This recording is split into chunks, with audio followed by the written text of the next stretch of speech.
Hello, welcome to Global Mirror. I'm Shreya Upadhyaya. The last week of 2024 saw celebrations and death across the world. While Christmas festivities took over, a plane crash killed at least 38 people near Russia. In fact, Kremlin also denied any involvement in that crash, as was being widely speculated. In the United States of America, Donald Trump is being quintessentially Trump, making some very controversial statements, ruffling feathers across the world. This and much more up ahead. Let's begin with what's been happening in America.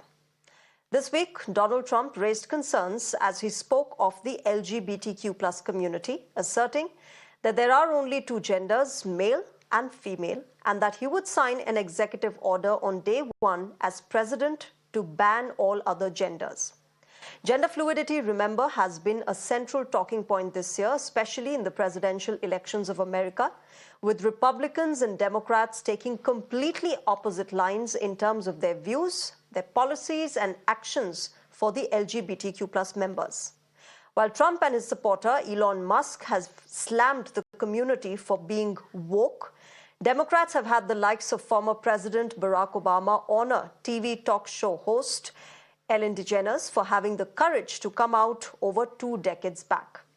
Now, as this debate goes on and questions are being raised around the rights of the trans community, take a look at this excerpt from a conversation that I had on Global Mirror this week.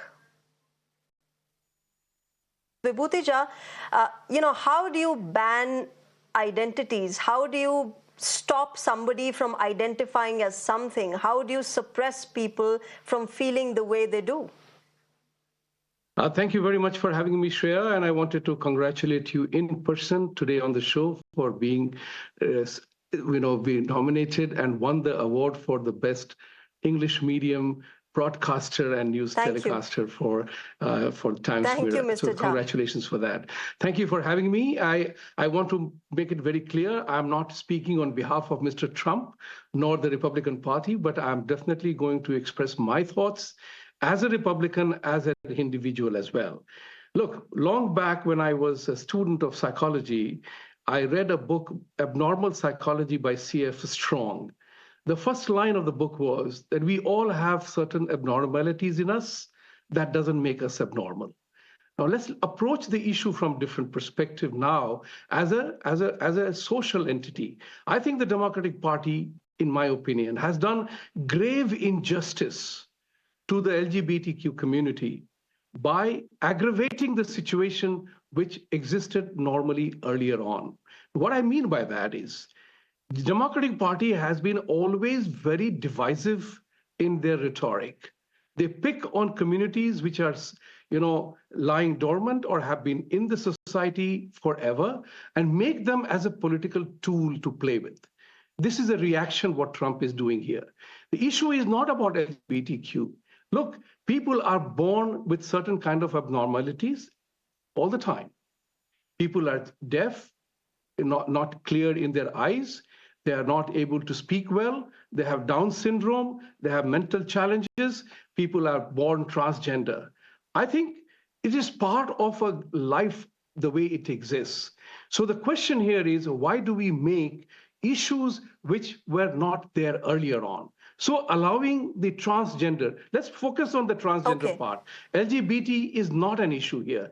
Transgenderism, as practiced by Democratic Party, was taking away parental rights over the children on gender mutations, allowing people to change their gender who are not even qualified as an age restriction to smoke or drink or vote, but you are forcing the children to change their gender, and the country pays for the gender change.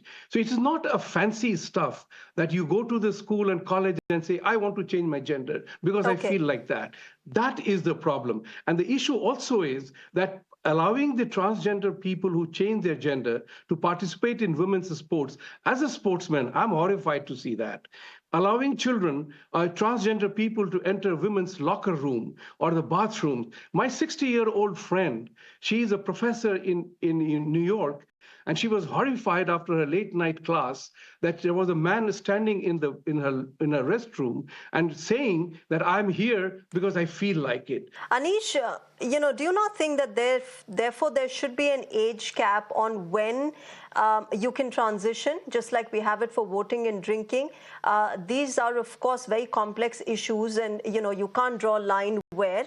But for the general guideline and for the general welfare of individuals, do you not think there should be an age cap? Because that is perhaps one of the biggest reasons why a lot of Americans today stand against and favor what Donald Trump is saying, because they see their children learning all about this in their classrooms and then at a very young age going for some sort of surgery. You're asking me? I'm asking ask Anish, me? Mr. Jha. Anish, can you hear me?